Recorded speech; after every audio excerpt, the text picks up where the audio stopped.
还有芝麻，看上一篇故事大家反应很热烈。其实我打好稿有事先给原作者看过，也有告知他说这个故事可能会有不少争议，有没有需要做修改啊，或者是圆滑某些部分。而他表示没有关系，因为对方是他很好的朋友，那我就是尊重对方咯。今天这则故事是由网友阿轩叙述的亲身经历，感谢他的提供。如果有要投稿鬼故事，可以直接私讯我的FB粉丝团哦。如果喜欢我的影片，记得按个赞、订阅一下，好加快我更新的速度哦。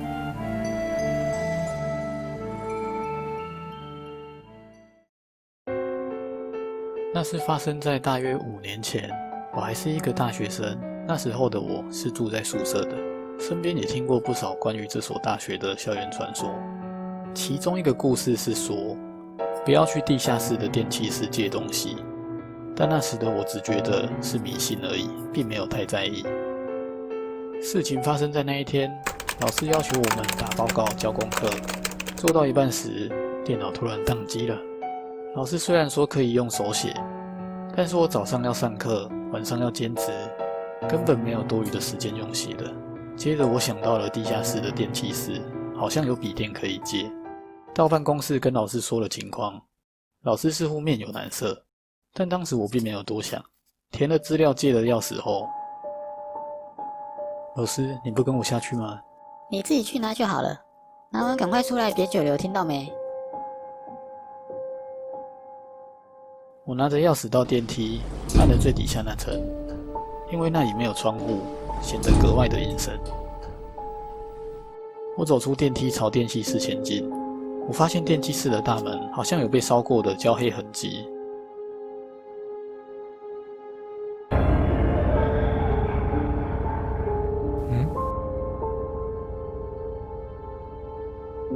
看错了吧？我想起了那个不能去电器室的鬼故事，但是我不敢多想。开门往里面走去，里面杂乱不堪，看起来很久都不曾有人来过。我挑了一部看起来比较不那么旧的电脑。就在这时，有人来代替我了。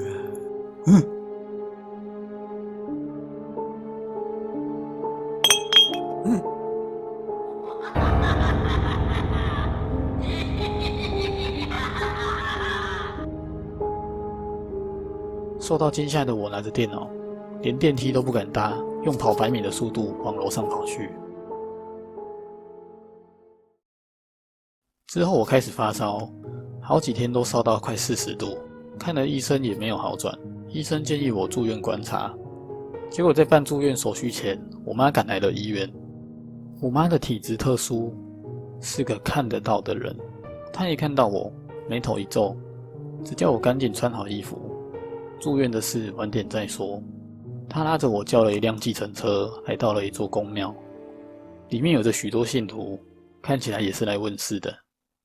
轮到我时，法师问我是不是去了不该去的地方。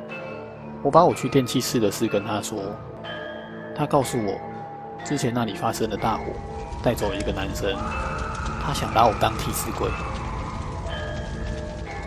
法师跟我说这件事是可以处理的，但是我会在未来的1个礼拜遭遇到前所未有的痛苦，而那又是另外一个故事。